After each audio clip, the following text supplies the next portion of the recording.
me répéterai, Charlotte Rampling et Christophe Girard, qui nous insufflent chaque année l'audace, l'énergie que vous avez pu voir tous les trois pour consolider un festival en pleine ascension et surtout le nourrir d'idées toujours neuves. Merci aussi d'avoir eu le courage de donner à Paris un festival d'envergure internationale qu'il mérite et surtout un festival qui lui ressemble. Merci aussi à toutes les salles, les lieux, les distributeurs, les producteurs qui nous font confiance chaque année et de plus en plus. Merci aussi à la formidable équipe de Paris Cinéma qui participe à cette éternelle jeunesse dont vous parliez toujours du festival. Ils mettent toute leur énergie au service de cette édition que nous menons. Le plaisir et la fantaisie seront les éléments dominants de la 3e nuit du cinéma qui se tiendra au Forum des Images et qui est devenu, sur une idée forte de Christophe Girard, un des grands rendez-vous de lancement public du festival. Avec cette année une rétrospective de 12 films rares, romans porno des grands studios de la Nigatsu en présence d'une actrice légendaire, Tani Naomi. Et puis il y aura beaucoup de films, un florilège de films bis venus des Philippines, du Mexique et même du Pakistan. Donc beaucoup de perles rares, de films inédits à découvrir pendant cette nuit du cinéma, le 2 juillet, au Forum des Images. Chaque année, le festival, Christophe en parlait, met un pays à l'honneur. Et cette année, nous mettrons plein cap sur le Mexique avec plus de 60 films, de très nombreux invités, parmi lesquels Gaël Garcia Bernal. Gaël Garcia Bernal, qui est un acteur multifacette, qui peut être à la fois un séduisant travesti chez Pedro Almodóvar ou Che Guevara chez Walter Salles, mais qui est aussi un réalisateur, un producteur, un directeur de festival de documentaires itinérants au Mexique, et qui mieux que lui pouvait incarner la vitalité, la créativité, l'engagement et le rayonnement du cinéma mexicain contemporain. Je suis très heureuse aussi de saluer un réalisateur, Nicolas Echevarria, documentariste, ethnologue, un aventurier explorateur, j'imagine, qui nous donne des Indiens et du Mexique une image très loin des stéréotypes souvent véhiculés, et je vous remercie d'avoir accepté notre invitation dans le cadre de cette programmation. Le Mexique encore irriguera toute la programmation de Paris Cinéma avec un ciné-concert événement qui se tiendra au 104 autour d'une création musicale et sonore autour d'un film des années 50, un film de vampire, El Vampiro de Fernando Méndez.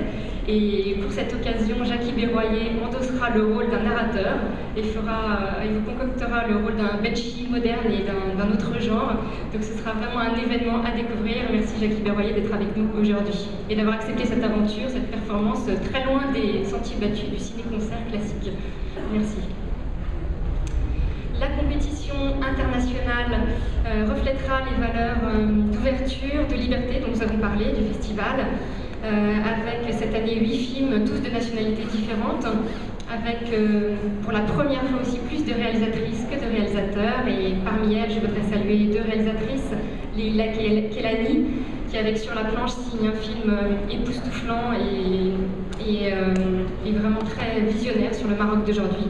Et puis je l'aperçois Valérie Donzelli, qui est très chère à notre cœur puisqu'elle était membre du jury l'année dernière. Valérie Donzelli qui avec La guerre est déclarée signe un film qui défie vraiment toutes les lois du cinéma, qui nous a émus aux larmes, et je la remercie vraiment d'être avec nous aujourd'hui et de passer de l'autre côté de la barrière. Elle sera en compétition cette année. Tous les films de la compétition concourent pour un certain nombre de prix, et les trophées cette année sont designés par l'un de nos partenaires, Scali, qui a designé donc ce trophée que vous pouvez voir ici en exclusivité. Du côté des avant-premières, le film que vous attendez tous, c'est bien sûr celui qui fera l'ouverture du festival. Un film coup de poing, un film qui a été prix du jury au dernier festival de Cannes, c'est bien sûr le trépidant Police de Maïwenn qui donnera, je l'espère, le ton énergique de cette nouvelle édition. En clôture, un film très attendu également, l'adaptation du sulfureux roman gothique de Matthew Lewis par Dominique Moll, le Moine, en présence de Dominique Moll et de Vincent Cassel dans le rôle titre, bien sûr. Beaucoup d'avant-premières, comme chaque année, nous viendrons du Festival de Cannes. Il y aura La Piel che abito de Pedro Almodóvar, Hors Satan, qui sera présenté par Bruno Dumont, mais aussi, et je tiens à le signaler, un remarquable documentaire qui porte très bien son titre, qui s'appelle The Look d'Angelina Macaron, qui est une formidable promenade en compagnie de Charlotte Rampling, avec laquelle vous passerez de passionnants moments autour d'une réflexion sur l'être et le paraître. Et merci beaucoup Charlotte d'accepter d'accompagner la première parisienne de ce très très beau documentaire. Beaucoup d'équipes de films seront là pour accompagner les avant-premières. Il y aura Laetitia Casta pour Derrière les murs. Il y aura aussi Julie Gavras et Isabella Rossellini pour 3x20, dans laquelle Isabella Rossellini prête sa grâce à un personnage prise d'effroi lors de sa confrontation au passage dans la catégorie senior. Isabella Rossellini, actrice, réalisatrice de talent, à la fois mythique, légendaire et iconoclaste, qui sera l'une de nos invitées d'honneur cette année. Et nous nous en réjouissons. Les amateurs d'animation ne seront pas en reste, avec 3 grandes avant-premières de l'été. Hop de Tim Hill, les Cars 2 qui nous donnera l'occasion de célébrer les 25 ans du génial studio Pixar, et puis bien sûr les Contes de la nuit de Michel Oslo, un trésor d'orfèvrerie en 3D par un merveilleux conteur, l'auteur de Kirikou, je le rappelle, qui a révolutionné le paysage de l'animation française et à qui nous rendrons hommage à travers une rétrospective, une carte blanche, une leçon de cinéma qui promet d'être passionnante. Merci Michel Oslo d'avoir accepté également notre invitation. Du côté des invités d'honneur, une figure dont nous avons déjà beaucoup parlé, une présence, une voix qui sait distiller l'attente et le trouble, un acteur qui, en plus de 140 films, a su cheminer à sa manière singulière sur les sentiers du cinéma le plus populaire, on pense à Hibernatus ou James Bond, on ne peut l'éviter, mais qui a aussi croisé les chemins des plus grands auteurs, Wells, Duras, Eustache, Buñuel, Lozé et j'en passe bien sûr.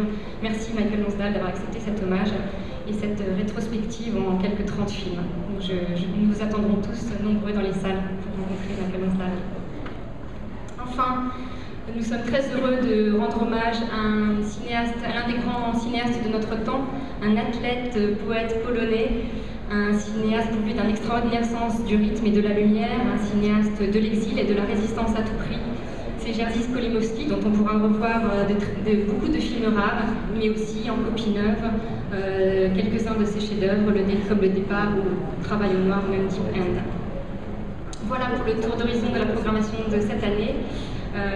Bien sûr, nous vous attendons tous dans les salles pour accompagner tous ces invités, tous ces films, parce que c'est quelque chose qui nous tient très à cœur à Paris Cinéma.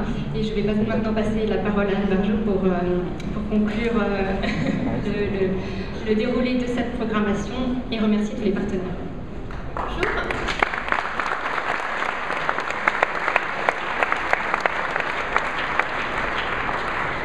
Chaque année, Paris Cinéma proposera également des événements un peu ludiques et originaux pour profiter de l'été, profiter du soleil, on espère, et profiter des lieux qui nous accueillent chaque année. Cette année, nous proposerons sur le parvis du MK de Bibliothèque et nouveauté sur le parvis de la BNF, la Grande Brocante Cinéma, que nous organisons depuis 2 ans maintenant, et qui s'étendra sur 2 journées, les 9 et 10 juillet. Sur ces mêmes parvis sera également installée la belle exposition, je crois que c'est la 4e année que nous la proposons, autour des invités du festival, en collaboration avec le photographe Jérôme Bonnet. Cette année également, un petit coup de projecteur sur les cinémas en 3D relief à travers un programme de court-métrage qui sera complété par une masterclass permettant au public et aux futurs jeunes professionnels de voir un petit peu l'élaboration de la réalisation d'un film en 3D relief avec beaucoup d'intervenants et de professionnels. Également, en clôture, on est très content de pouvoir renouveler le ciné karaoké géant qui a été un grand succès l'année dernière au 104. C'est un événement que nous coproduisons avec le 104. Il y a eu plus de 3000 spectateurs l'an dernier. Tout le monde chantait sous la Laugardier, donc on renouvelle cette grande fête de clôture cette année, le 13 juillet au soir.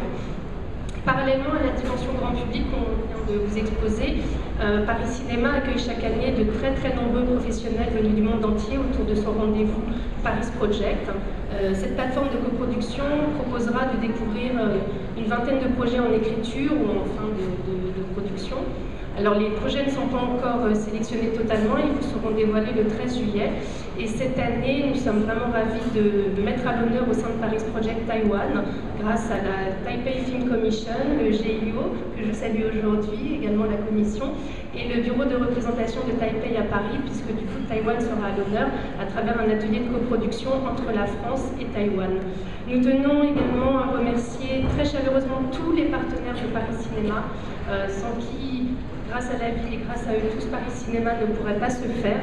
Je tiens à remercier très chaleureusement Télérama, France Inter et France Bleu.